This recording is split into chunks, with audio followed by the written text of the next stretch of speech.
Happy new year.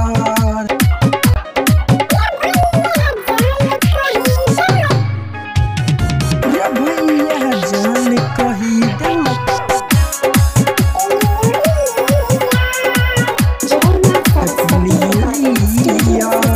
रतिया में phone करी के है कहै छै डिया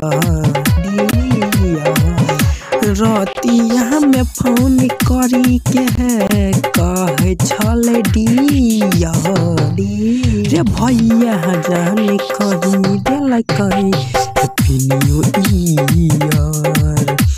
रे भैया जान कही देलक हैप्पी न्यू ईयर।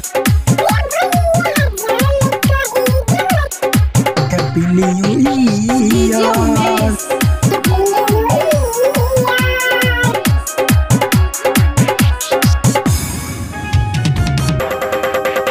रे भैया जान कही खूबे करैरी है आगा पीछा कहरी है ओकरा डियर रे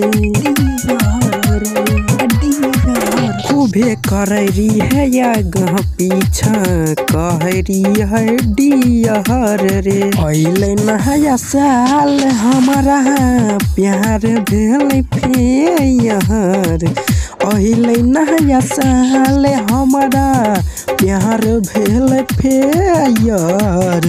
रे भैया जान कही देलक हैप्पी न्यू ईयर। रे भैया जान कही देलक हैप्पी न्यू ईयर रे हैप्पी न्यू ईयर।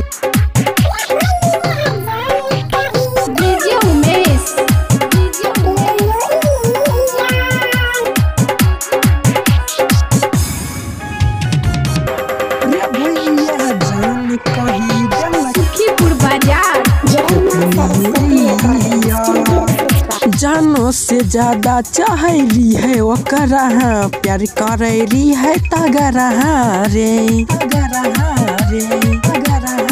जानो से ज्यादा चाहली है ओकरा प्यार करैली है तगरा रे बुझै नहीं छै संगम बतिया कह रहे छै से यार बुझै नहीं छै बात अमितवा कह रहे छै से यार। रे भैया जान कही देलक हैप्पी न्यू ईयर।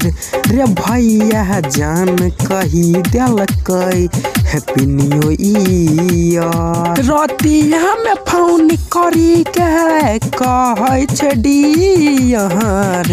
रे भैया जान कही देलक हैप्पी न्यू ईयर।